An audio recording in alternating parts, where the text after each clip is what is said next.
Ал Темірхан, енді екеуміз ғана қалдық па? Аура беріп шаршадың ба? Қонақ бөлмесіне жатқызайын ба?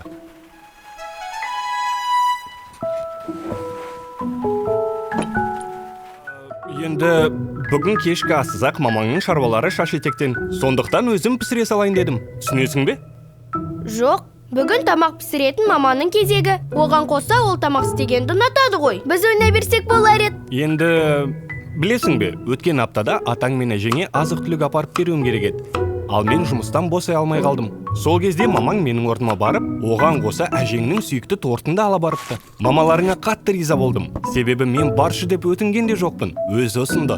Кейде мамаң маған көмектеседі, кейде мен оған көмектесем. Осылайша бір-бірімізге қамқор боламыз. Түсінесің бе?